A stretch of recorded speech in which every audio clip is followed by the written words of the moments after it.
মানুষ বাইরে অভিনয় করে, মানুষ সমাজের মানুষের সাথে বাইরে একটা অভিনয় করে। কোনো কোনো ক্ষেত্রে আমরা নিজেরাই নিজেদের সাথে অভিনয় করি। কথা সাহিত্যিক হুমায়ুন আহমেদের নাম শুনেছিলেন? শুনেছেন?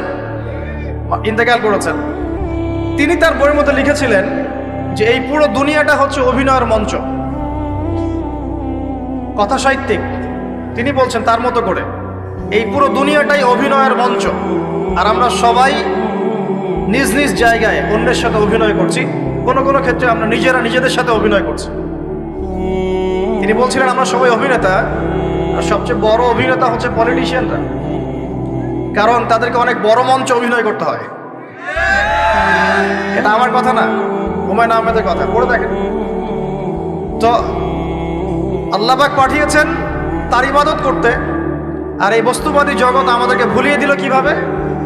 কয়েকটা প্রলোভন দিল। প্রথম প্রলোভন হচ্ছে টাকা, তারপরে জীবনে কি করব প্রতিষ্ঠিত হওয়ার চিন্তা, তারপরে চাই চাই আরও চাই এই একটা আকীদা দর্শন, তারপরে আমার স্ত্রী সন্তান আহার পরিবারের কি হবে, আর আরেকটা দর্শন আছে, এটাকে বলে চারবাক দর্শন।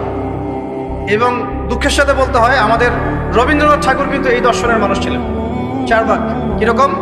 তার কবিতা পড়লে দেখবেন লেখা আছে, দুহাতে যা পাও হাত পেতে নাও, দুহাতে যা পাও হাত পেতে নাও, বাকির খাতা শূন্য থাক, বাকির খাতা শূন্য থাক। ঠিক চারবাক দর্শন।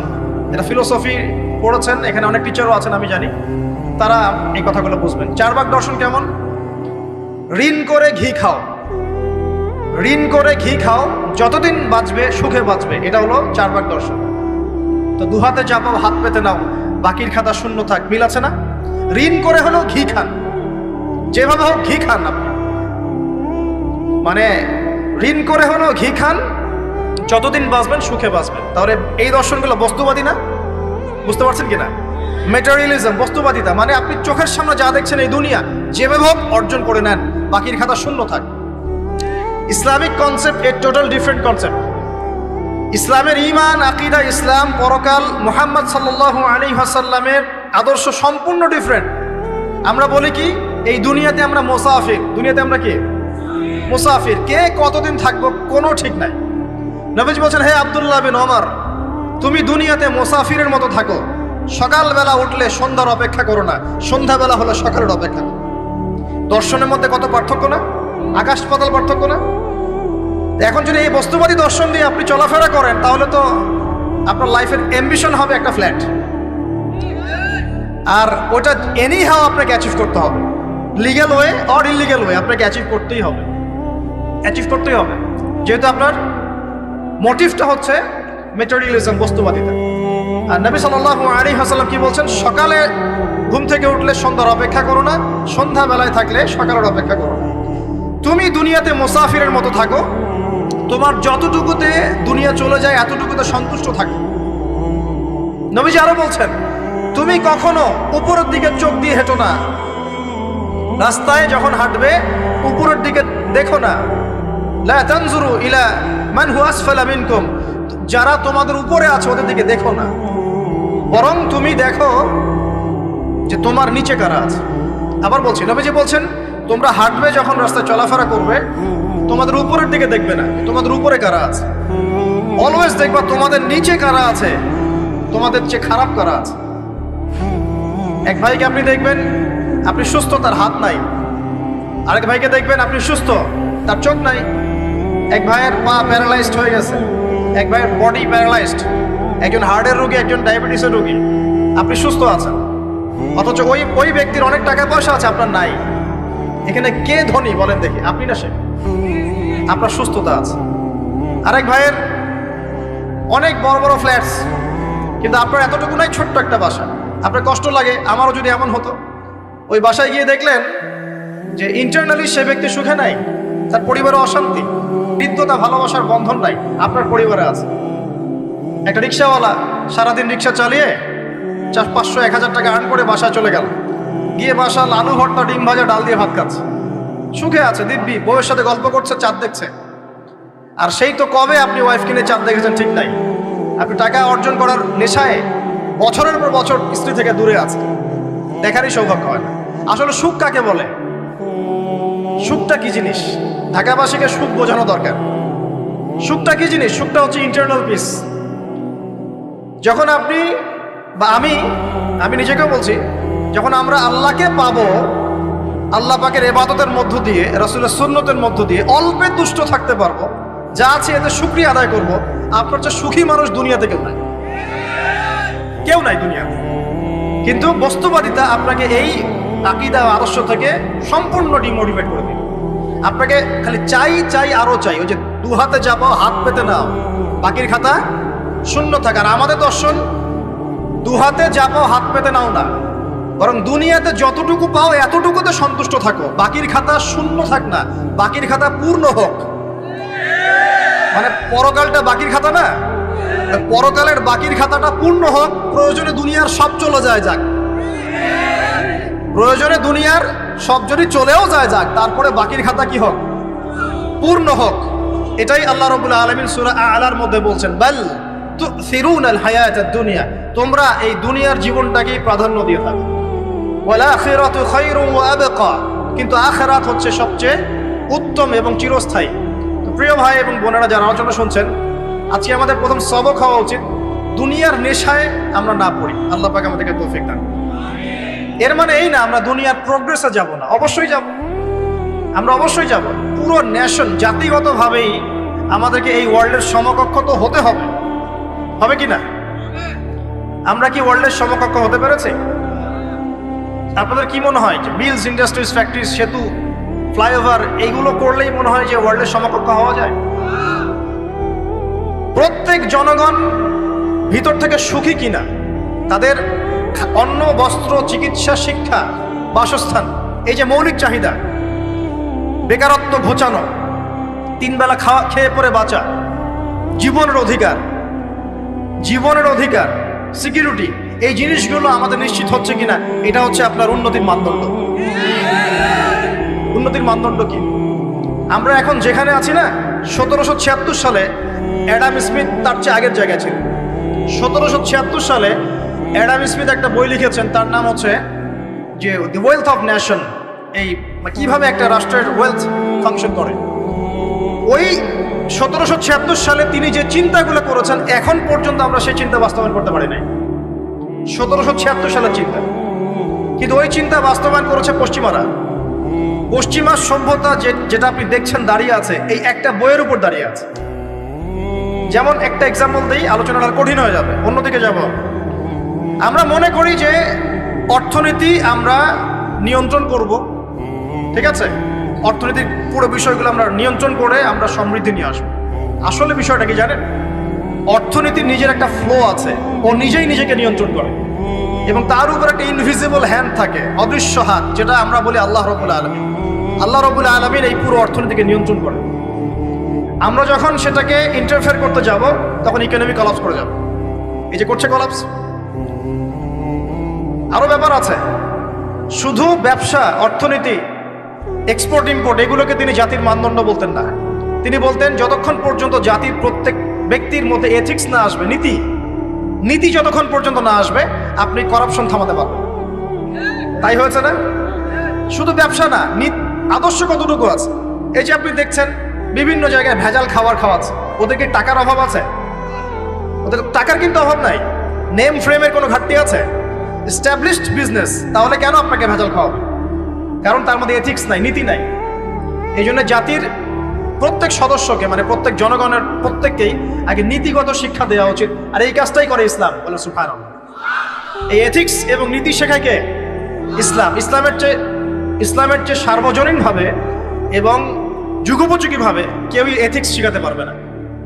কাগজে কলমে অনেকে অনেক কথা বলতে পারে, প্র্যাকটিক্যালি শেখাবে কে? ইসলাম। এখন বলতে পারেন তাহলে মুসলিমদের মধ্যে দুর্নীতি কেন, মুসলিমদের মধ্যে কেন এই সমস্যাগুলো হয়? উত্তর একটাই, ওই যে স্যার বলে গেলেন, আমি বিভিন্ন ওয়াজে যে এক এক জায়গায় এক এক কথা বলে।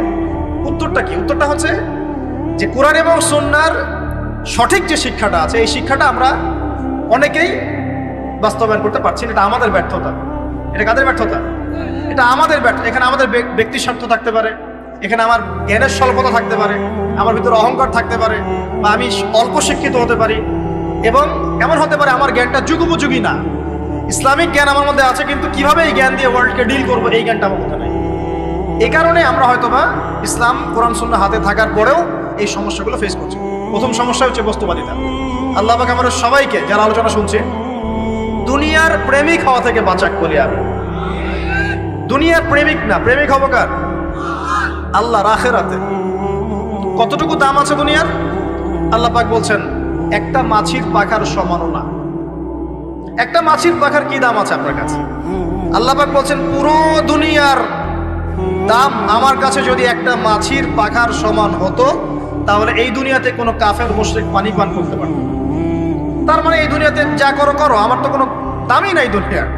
কালকেই তো আমি দুনিয়া ধ্বংস করবো। আর ওই যে দুই জাতির কথা বললাম, জিন এবং মানব জাতি, আপনারা সূরা আর রহমান পড়বেন। রহমান নামটা অনেক ব্যাপক দয়াময়ের নাম, তার মানে আল্লাহ পাক মার্সিফুল, মোস্ট মার্সিফুল। কিন্তু এই সূরা আর রহমানেই একটা ভয়ঙ্কর আয়াত আছে, কি? সানাফরুগু লাকুম আইয়ুহাস সাকলান। হে মানুষ এবং জিন, হে মানুষ এবং জিন, শীঘ্রই আমি তোমাদের দুইটা জাতিকে ডিল করার জন্য ফারেক হচ্ছি, অপেক্ষা করতে থাকো। মানে আল্লাহ পাক কুল্লু ইয়াউমিন হুয়া ফি শাআন, মানে আল্লাহ পাক কি করেন? সব সময় তার কাজে ব্যস্ত আছেন। মহাবিশ্বের তো গ্রহ নক্ষত্র গ্যালাক্সির অভাব নাই, মাখলুকের কোনো অভাব নাই। আল্লাহ পাক প্রত্যেকটা মুহূর্তেই তার কাজে ব্যস্ত আছেন, তার কাজে শানে ব্যস্ত আছেন। কিন্তু এই ব্যস্ততা থেকে ফারেক হবেন কাদের জন্য? মানুষ আর জিনের জন্য। মানুষ আর জিনের জন্য আল্লাহ পাক বলছেন সানাফরুগু লাকুম আইয়ুহাস সাকলান। দাঁড়াও, দুনিয়ার মধ্যে এইসব করে বেড়াচ্ছ, তোমাদের দুই জাতির জন্য আমি অচিরেই ফারেক হব ইনশাআল্লাহ। ওইটাই হলো কিয়ামতের দিন। যদি ওই দিনটা আমরা মাথায় রেখে চলি, ইনশাআল্লাহ আমরা কেউ বস্তুবাদী হব না ইনশাআল্লাহ। আল্লাহ পাক আমাদের সবাইকে দুনিয়া মুসাফিরের মতো থাকার তৌফিক দান করুন। আমরা উন্নতি করব, অবশ্যই অগ্রগতি করব, আমরা সবকিছুই করব, কিন্তু দুনিয়ার পূজায় ডুবে যাব না। এটা একটা বড় চ্যালেঞ্জ। মানে মধ্যমপন্থী থাকতে হবে, না একদম গোলালু মার্কা আর না চরমপন্থী, মাঝামাঝি থাকার চেষ্টা করতে হবে। আল্লাহ তৌফিক দান করবেন। ঢাকাবাসীর জন্য এর চেয়ে বড় কোনো নসিহত হতে পারে না। ঢাকা থেকে, ঢাকার মতো যত মানে সিটিজ, মেগা সিটিজ আছে সারা ওয়ার্ল্ডে, তাদের জন্য এটাই প্রথম নসিহত, বস্তুবাদিতা ত্যাগ করতে হবে। বস্তুবাদিতা। আল্লাহ পাক আমাদের সবাইকে বাকির খাতা পূর্ণ করার তৌফিক দান করুন। এখন একটা লক্ষ্য পেলাম, কি জন্য দুনিয়া এসেছি? আল্লাহর ইবাদত করার জন্য। এখন অনেকে ভুল বুঝে প্রশ্ন করতে পারে, তাদের জ্ঞানের স্বল্পতা। আমি ওদেরকে দোষারোপ করব না, কারণ আমাদের শিক্ষার সমস্যা আছে। আমরা তো সবার মাঝে ইসলামিক সার্বজনীন শিক্ষা দিতে পারছি না। এই কারণে অনেকে প্রশ্ন করতে পারে, তাহলে কি সারা জীবন আল্লাহ বিল্লাহি করতে হবে? আমি কি সারা জীবন তাসবিহ তাহলিল জিকির আজকার নামাজি পড়ে বেড়াবো? তাহলে এটা হলো তার ভুল বুঝ। এই আয়াত সম্পর্কে ভুল ব্যাখ্যা। সঠিক ব্যাখ্যাটা কি? সঠিক ব্যাখ্যা হচ্ছে সূরা হাশরের 7 নম্বর আয়াত। কত নম্বর? সূরা হাশর 7 নম্বর আয়াত। আল্লাহ পাক বলছেন ওয়ামা আতাকুমুর রাসূলু ফাখুযুহু। রাসূলুল্লাহ সাল্লাল্লাহু আলাইহি ওয়াসাল্লাম তোমাদেরকে যা যা দিয়েছেন সব নিয়ে নাও। ওয়ামা নাহাকুম আনহু ফান্তাহু। রাসূল যা থেকে বিরত থাকতে বলেছেন সমস্ত বিষয় থেকে দূরে থাকো। এখন এই আয়াতটাকে সামনে রেখে কোরআন সুন্নাহকে যদি আমরা ঘাঁটি, আমরা দেখব রাসূলুল্লাহ সাল্লাল্লাহু আলাইহি ওয়াসাল্লাম পেশাব পায়খানা ইস্তেনজা করা থেকে শুরু করে রাষ্ট্র চালানো পর্যন্ত প্রতিটা কাজের হেদায়েত দিয়ে গেছেন। আলহামদুলিল্লাহ। এটা কেউ মানি বা না মানি, দিয়ে গেছেন, এটা বিশ্বাস করতে হবে। আমল করতে পারি বা না পারি, নবী দিয়ে গেছেন, বিশ্বাস করতে হবে।